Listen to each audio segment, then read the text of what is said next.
ફ્રીજમાં જોઈને તો ડબ્બા ભર્યા હોય શાકના, પણ રોજ એક વિચાર આવે રાંધવા ટાણે આજ હું રાંધશું. સાચી વાત ને બેનો? મને તો રોજ આ વિચાર આવે સવાર સાંજ કે આજ હું રાંધશું.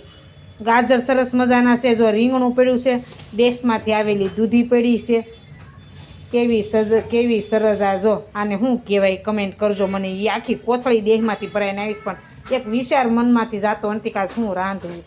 પછી તો છે ને જો સરસ મજાનો તડકો આપી દીધો વાલ અને રીંગણાનો.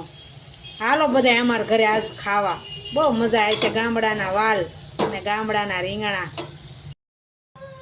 વર બદલે વિચાર બદલે. અમાર બધી બહેનોને એક વિચાર તો કોઈ દી બદલતો જ નથી. બધી બહેનો સાચું કહેજો ને કમેન્ટ કરજો. સરસ મજાનું જો વાલનું શાક બનાવી નાખ્યું છે. રોજ રોજ રામાયણ હોય શાક એનું બનાવવું તો આજ આપણે સરસ મજાનું વાલ બનાવી નાખ્યા છે.